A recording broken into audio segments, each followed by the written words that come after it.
Goku, but nothing gets drained. There are no setbacks. I have no idea what is happening in this game, in this gameplay, but we gotta ban this guy as soon as possible.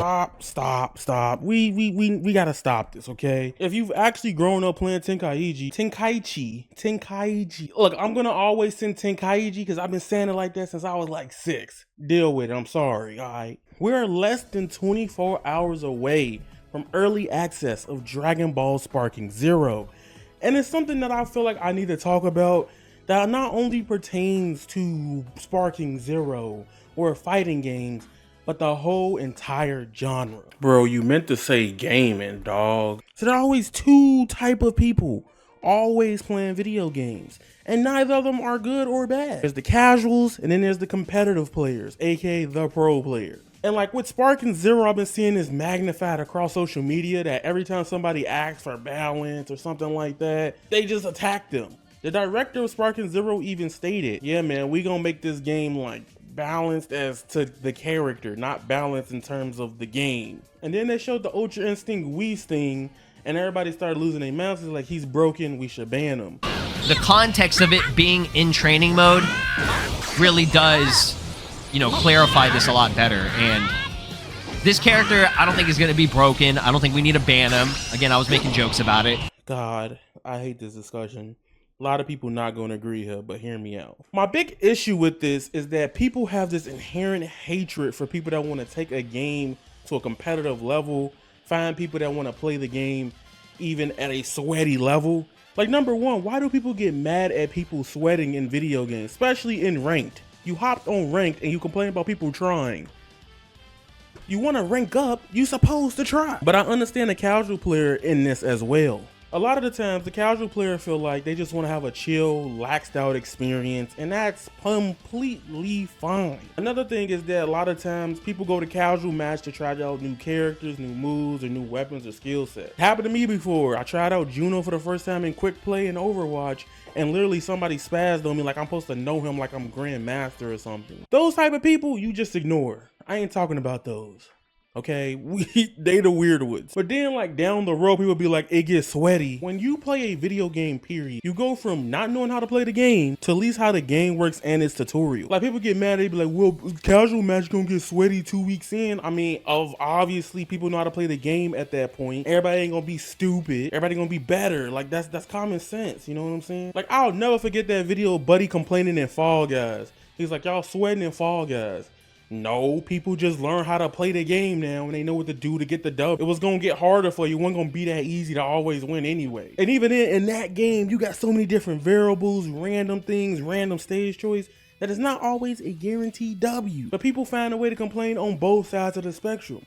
Now, the thing about Whis, I don't know much about it. I haven't been looking at leaks or anything like that, but there is a DP system in Dragon Ball Tenkaichi or BT3. Essentially, you pick a certain set of characters up to 15 points. Each character has a specific allocated point system. For example, Videl could be like 3, Master Roshi 2, Goku be like 5. And you have to make a team up to 15 or 20 points to cook people with. The thing about Tenkaichi is, just because a character has a high DP count doesn't mean they're going to be the best character in the game. As kids, we all thought Gogeta was just straight out fucking busted in Tenkaichi 2 or 3. But he's not even the best character in the game. If I'm not mistaken, Perfect Cell or like Z Broly is probably even arguably better. Depending on who you ask. You know, the tier list is whatever. Also, another thing I want to dispel before this game comes out. Tier list is supposed to guide you, not give you the answer. So you probably see this in other fighting game communities and other spaces. Some people let tier lists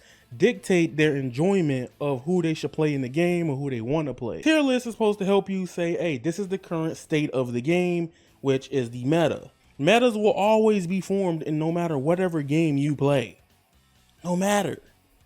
From Mario Kart to Splatoon to SpongeBob. You cannot avoid metas unless you just don't care about them. So if you don't care about the competitive side of things, don't look at tier list. I'm here to tell you that you could look at tier list and be like, okay, I like this character. I might want to use this character on my team. I want to try out this character to see if I really like how strong he is. But don't let tier lists tell you if the game gonna be gas or fun or if you can win or not. In Street Fighter 6, I gotta use this example. Arguably one of the worst characters in the roster is Lily. Lily from Street Fighter 6 won a major tournament at Combo Breaker 2023.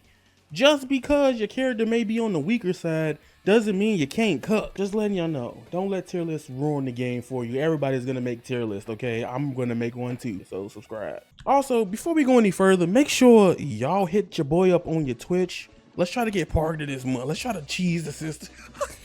Real rap. Come watch your boy stream some Sparking Zero. I want to play you guys and play everyone as well. We gonna lose a lot. It's a Tenkaichi game with online. Not everybody experienced online, and you're bound to lose 1,000 times. But like, to be honest, if they were actually balancing this game like other fighting games, y'all probably would even hate it more. This is when I ask the big question. Does balance matter in Sparking Zero? Now you can obviously tell who's gonna be stronger or weaker in this game off rip. If you got a dodge ability, you might have something stronger than other characters. Just because you have a dodge ability though, doesn't mean you can't get grabbed or some type of rush move or some type of special attack can't stop it. A lot of people, when they get something broken in their moveset, they rely on it too much and then they get cooked. I think the big thing about Sparking Zero is it comes down to like a lot of characters having a lot of universal actions. Some characters have more health than others, and even in that way you do have like skill sets, skill counts to be able to alleviate and deal with a lot of things from other characters. Just because I pick a pool doesn't mean I can't probably fight. It'll be an uphill battle your Ultra Instinct Goku or Whis. But for example, I like to bring up Smash Bros and Mario Kart because I found out a couple content creators as well on this topic. And a lot of people are gonna say, well, this game ain't meant to be competitive. Shut up. Man, why y'all always trying to argue against the casual player? I'm on y'all side here. Just keep it cooking, keep it kicking. I think it's perfectly fine for people finding games that are for fun and taking them and finding people that want to play it in a competitive manner. Have you ever seen somebody play competitive rock, paper, scissors? Yeah, if I lose rock, paper, scissors for $1,000, I'm going off. I'm mad, I'm pissed. Have you seen people play $10,000 slap boxing fights, bro? If I lose in 3 slaps for $10,000, I'm changing name, I'm leaving the country, and I'm finding a whole different occupation. You got me messed up. I would be too salty. So I feel like it's perfectly fine for letting people play those games and find people that want to take it to the next level for them. At the end of the day, I don't care who play my game as long as they enjoying it and they finding something out there that they love. Heck, I might learn something from a casual that I would never learn from a pro player and vice versa. And a lot of people are gonna say, y'all gonna ruin this game. I can't stand that sentiment or message at all, because y'all be like, well, what happened to people just wanting to have fun with their game? For some people, you probably never known this, winning equals fun. To be honest, that's why a lot of fighting games not popular, because a lot of people can't win constantly, so they quit and they go play something with a team and something like that. You can't blame nobody else, it's just up to you. And when you can't win, you're not having fun for a lot of people. And if you ain't having fun, you're deleting the damn game. But that's a whole other discussion for another day. We'll talk about that in the future of this channel, so make sure y'all hit the subscribe button. At the end of the day, I want people to be able to discover and have fun with the game, and on this channel, I'm going to be pushing more of the things that help people get started and get into the competitive like aspect, or just get started with playing this game in general. I think Tenkaichi, out of most arena fighters, is probably one of the most intimidating ones you'll ever play. I mean, you're on the ground, in the air, and then underwater, has different properties and charge. I'm not gonna do that to y'all.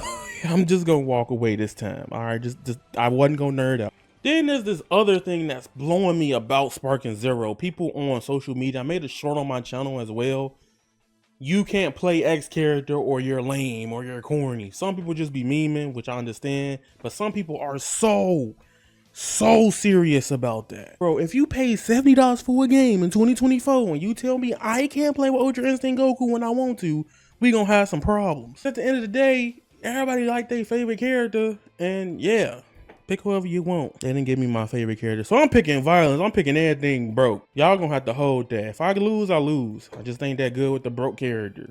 That don't mean nothing to me. Like, Come on, I play actual fighting games too, bruh. And one more thing I want to shout out is just because we'll know by tomorrow or Tuesday, join the Anime Game Discord. We're holding Ultimate Burst, which will be outstanding. If you want to see one of the most competitive, most fun Dragon Ball sparking Zero tournaments we will ever see for this game, especially a month in, oh my god, y'all about to see some of the craziest gameplay from a lot of players from around the world. So if y'all interested in that, join the link in the description down below and make sure y'all sign up, because I want to see some of y'all there. Y'all be talking all this smack. Y'all be like, I don't need to practice or nothing like that. You better win look, I'm giving y'all a week. You ain't winning that thing, you a phony. I don't know. I just wanted to talk about this before the game come out, because I just want people to know that, like, have fun. If you care about the competitive side of things, cool. The casual players, it's never the competitive players ruining the game. They're like the vocal minority compared to y'all, okay? That is never the case. Without you casual people, the people that are saying they're gonna ruin the game or this ain't meant to be competitive, y'all the ones always get catered to first before the comp players. Because if the player base that spends money on the game ain't happy, if the main supplier, consumer of the game is not happy, the competitive scene just dies and disperses. I think that's a lesson everybody should learn from Sparking Zero. A very big lesson. Stop complaining. Like, let's use the biggest fighting game in the world right now. Let's use Super Smash Bros. Ultimate. That game has sold at least up to 20 million sales. I guarantee you probably less than like 10,000, maybe 100K people try to play it competitively. If you want to use a big tournament or some big, for example, I'll use a recent Smash Major to help push this. This is how many people you get at a Smash Major, one of the biggest ones that's been established for almost years now. That ain't representative of anything close to this. Come on, bro. Let's be for real. Let's be honest. So again, you casual players will always be the winners at the end of the day. When they tweak stuff for the game a little bit, cool. Even Naruto Storm, for example, had its few balance patches and updates. Even Connections. That's one thing I give Connections. Connections does have pretty decent balance update history for the game. They completely reworked the game to make it pretty good right now. Honestly, I think if you play Storm Connections today, it's a way better game than what it was when it came out. Those little changes they switched to the game, y'all act like they gonna take stuff out the game, like they doing like late, you know, new game balancing where they just delete and stuff like that. Even if they were to patch Sparking Zero the way y'all think balancing works, they're not gonna fundamentally just completely destroy the game. But that's my point, and my point still stands. Just have fun with the game. Even if you wanted to have fun winning and being a sweat, that is perfectly fine doing that too. Balancing matters, depends on how much you make it matter, and that's the big thing about today. It's your boy Avataryaya. Make sure y'all follow me on Twitter, subscribe to the channel, and my Twitch in the link in the description down below, because we gonna have fun tomorrow. Remember, you guys are golden, and that is raw. Squalla, peace, and I'm out.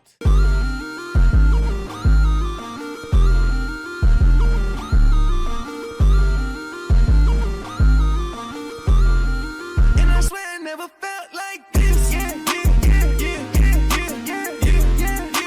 Maybe it's the death of me. Like my own worst enemy.